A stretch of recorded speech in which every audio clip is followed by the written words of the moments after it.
दोस्तों कैसे हैं? उम्मीद करते हैं सब खैरियत से होंगे। Chapter number 7 electricity and magnetism की एक्सरसाइज के साथ एमसीक्यूज हमने पिछले वीडियो में सॉल्व किए हैं। इस वीडियो में शॉर्ट क्वेश्चन सॉल्व करेंगे।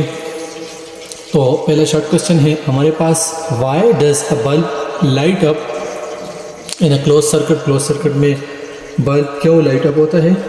क्योंकि जो फ्लो ऑफ इलेक्ट्रॉन है वो स्टार्ट हो जाती है, सर्किट कंप्लीट हो जाता है। तो that's Y light bulb up in close circuit, क्योंकि ओपन सर्किट में उनके दरमियान ब्रेकेज आ जाती है, फ्लो ऑफ इलेक्ट्रॉन स्टॉप हो जाती है। तो जब सर्किट क्लोज हो जाता है तो वो जो फ्लो ऑफ इलेक्ट्रॉन है वो स्टार्ट हो जाती है, जबकि ओपन सर्किट में इनके दरमियान गैप होता है तो फ्लो ऑफ इलेक्ट्रॉन जो है वो नहीं होती। तो दैट्स वाई जो क्लोज सर्किट है उसमें बल्ब लाइट अप करता है। तो because electron can only flow through close circuit which causes the bulb light up. सिर्फ क्लोज सर्किट में इलेक्ट्रॉन फ्लो कर सकते हैं। तो शॉर्ट क्वेश्चन नंबर 2 है, you are given a bulb, what another component are required to light a bulb. आपको एक bulb दिया गया है, इसके अलावा आपको और क्या चाहिए कि आप एक बल्ब को रोशन कर सकें। तो इसके लिए 3-4 चीज़ें रिक्वायर्ड होती हैं। एक बल्ब होता है, बल्ब के साथ साथ बैटरी होती है जो उसको करंट प्रोवाइड करती है। इसके अलावा स्विच की ज़रूरत होती है और मेटल वायर जो बैटरी और बल्ब को कनेक्ट करते हैं। तो to light up the bulb we need metal wire, battery and switch along the bulb. Bulb के अलावा स्विच, मेटल वायर और बैटरी की ज़रूरत भी पड़ती है जो बल्ब को रोशन करती है। क्वेश्चन नंबर 3 है कि why an iron nail stuck to magnet attract another nail. कह रहे हैं कि आयरन नेल है जो मैग्नेट के साथ जुड़ा हुआ है, स्टक हुआ है, वो दूसरे नेल को अपनी तरफ क्यों अट्रैक्ट करता है? क्योंकि जब आयरन नेल मैग्नेट के साथ स्टक हो जाता है तो वो मैग्नेट जो है वो इसके अंदर मैग्नेटिज्म इंड्यूस करता है, मैग्नेटिज्म पैदा करते हैं, यानी मैग्नेट की कैरेक्टरिस्टिक उसके अंदर प्रोड्यूस हो जाती है जब उसके साथ स्टक हुआ होता है। तो इस वजह से वो दूसरे नेल को अपनी तरफ अट्रैक्ट करता है, क्योंकि वो मैग्नेट के साथ जुड़ा हुआ होता है। तो because magnet induce magnetism in iron nail stuck to it, जो मैग्नेट के साथ कनेक्ट हुआ है iron nail, that's why iron nail attract another nail. इसी वजह से जो आयरन नेल है वो दूसरे नेल को अपनी तरफ खींचता है या अट्रैक्ट करता है।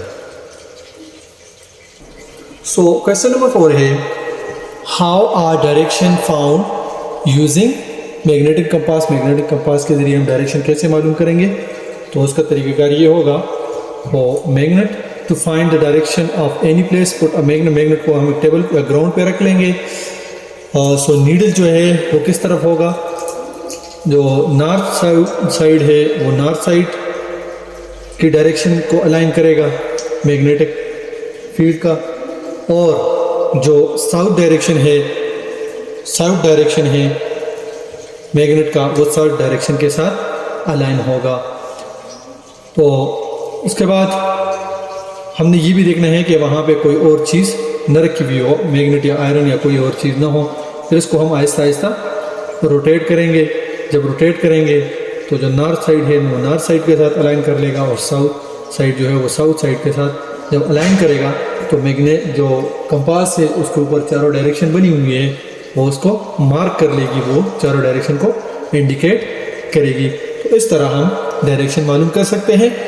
To find the direction of any place put a magnet compass on a table or ground magnetic compass. Its needle will stay along south direction. Ensure there is no magnet or an object made of iron near it. Rotate the compass slowly until the north pole of the needle is aligned with north direction of compass. In this condition, the magnetic compass will indicate correctly the 4 direction mark. 4 direction जो उसके ऊपर mark हुई हो उसको indicate कर लेगी। Question number 5 है, a balloon is charged by rubbing with a woollen cloth, why does it stick to wall when brought near देखिए रबिंग से पहले बैलून और जो वाल होती है उन पे एक ही चार्ज होता है, वो नेगेटिव भी हो सकती है वो पॉजिटिव, ऑलमोस्ट नेगेटिव, अक्सर नेगेटिव चार्ज ही होता है, उन दोनों पे सेम चार्ज होता है, तो इसलिए वो उसके साथ स्टिक नहीं हो सकती। लेकिन रब करने के बाद जब बैलून को हम रब करते हैं वूलन क्लॉथ के ऊपर, तो वो उस वाल के अपोजिट चार्ज को एक्वायर्ड कर लेता है, उसके अंदर वो चार्ज आ जाती है। तो चूंकि अनलाइक चार्जेस जो होती हैं, अपोजिट चार्जेस, वो एक दूसरे को अट्रैक्ट करती है, तो जैसे ही हम बैलून को छोड़ेंगे तो वो वाल उसको अपनी तरफ अट्रैक्ट करेगी और वो वाल के साथ स्टिक हो जाएगी। रबिंग से पहले दोनों पे सेम चार्ज, रबिंग के बाद बैलून पे मुख्तलिफ किस्म का चार्ज आ जाता है, जिसकी वजह से जब वो वाल के करीब जाएगी तो उसके साथ स्टिक हो जाएगी because of the opposite charge, क्योंकि उसूल है कि अपोजिट चार्ज एक दूसरे को अट्रैक्ट करती है। So before rubbing balloon and wall have same charges, bye rubbing balloon acquired opposite charge to that of wall, that is why it stick with wall after rubbing with woollen cloth. Woollen cloth के साथ रब करने के बाद ये उसके साथ stick हो जाता है, तो यही मेन रीज़न है। तो इसी के साथ शॉर्ट क्वेश्चन सॉल्व हो गए। नेक्स्ट अब कंस्ट्रक्टेड रिस्पांस क्वेश्चन को सॉल्व करेंगे। 3 है कंस्ट्रक्टेड रिस्पांस क्वेश्चन। तो इसमें हमारे पास पहला है, the 2 ring magnets are shown on the wooden stand. The upper magnet rise up and the suspended in air as shown in the figure. ये एक मैग्नेट है, एक नीचे वुडन स्टैंड पे रखा हुआ है और दूसरा जो है वो हवा में सस्पेंडेड है। तो why does the upper magnet float in the air? क्योंकि इसका नॉर्थ पोल और इसका नॉर्थ पोल ये एक दूसरे को फेस कर रहे हैं। तो मैंने पहले ही बताया था कि जो सेम पोल होगी वो एक दूसरे को रिपेल करेगी because of the repulsive forces. जब हम इसको ऊपर लेके आएंगे तो वो एक हद तक उसको रिपेल करेंगे, उसके रिपल्शन की वजह से ये ऊपर हवा में सस्पेंड करेगा। ठीक है, तो इस पोल की रिपल्शन की वजह से ये वाला जो है ये मैग्नेट रिंग ये हवा में सस्पेंडेड रहेगा because same pole face each other. इसका नॉर्थ पोल और इसका नॉर्थ पोल एक दूसरे को फेस कर रहा है। तो इसका आंसर मैंने सॉल्व किया हुआ है। सो आंसर है उसका because the same north pole of the magnet face the same north pole of other magnet. एक का जो नॉर्थ पोल है of one magnet face the same north pole of other magnet as same pole repel each other, that's why it raise up in air. जो एक है वो हवा में रेज अप करेगा। तो ये इसका आंसर है पहले का। सेकंड वन है लेवल north and south pole on the magnet. तो ये जो है ये हमारे पास अब हम इसने लेवल करना है। ये नॉर्थ पोल है और ये साउथ पोल है, ये साउथ पोल है। ये जो रेड शो कर रहा है ये साउथ पोल है और जो ब्लू कलर है पर्पल कलर है ये नॉर्थ पोल है।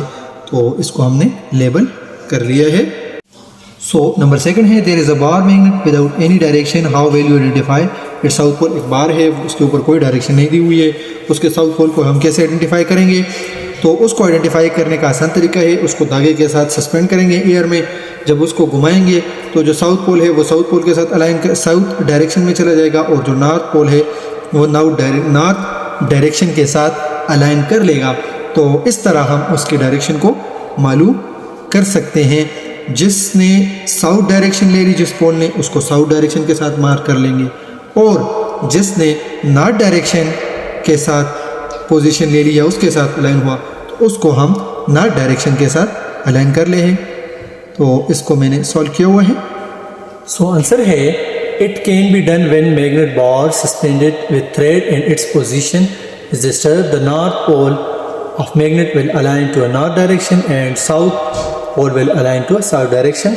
Bye this we can form direction. हम उसके ऊपर डायरेक्शन मार्क कर सकते हैं, डायरेक्शन मालूम कर सकते हैं।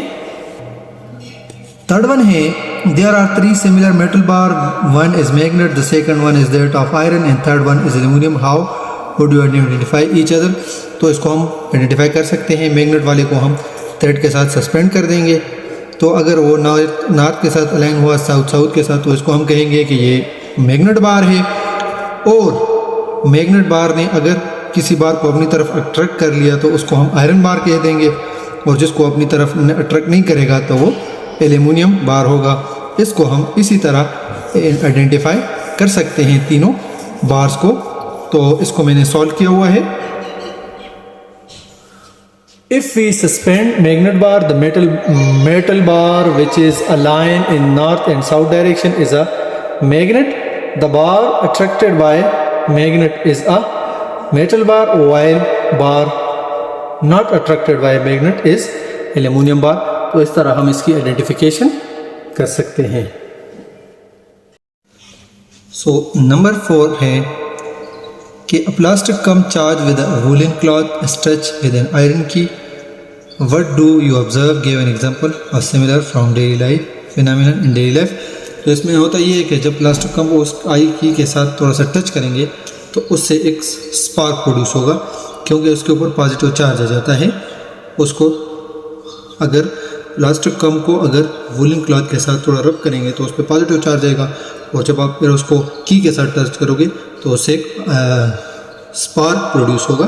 तो इस तरह की स्पार्किंग जो है जब लाइटिंग होती है क्लाउड में, तो उस वक्त भी प्रोड्यूस होती है in cloud when there is lighting, the similar phenomena takes place.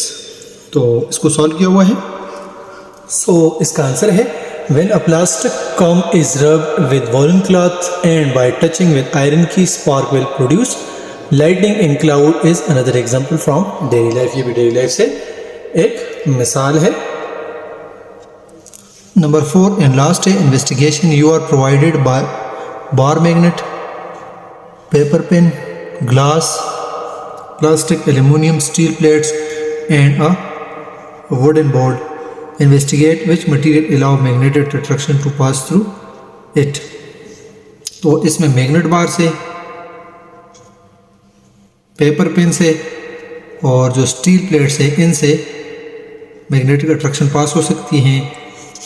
Glass plate glass से नहीं हो सकती, प्लास्टिक से भी नहीं हो सकती, एल्यूमिनियम से भी नहीं हो सकती।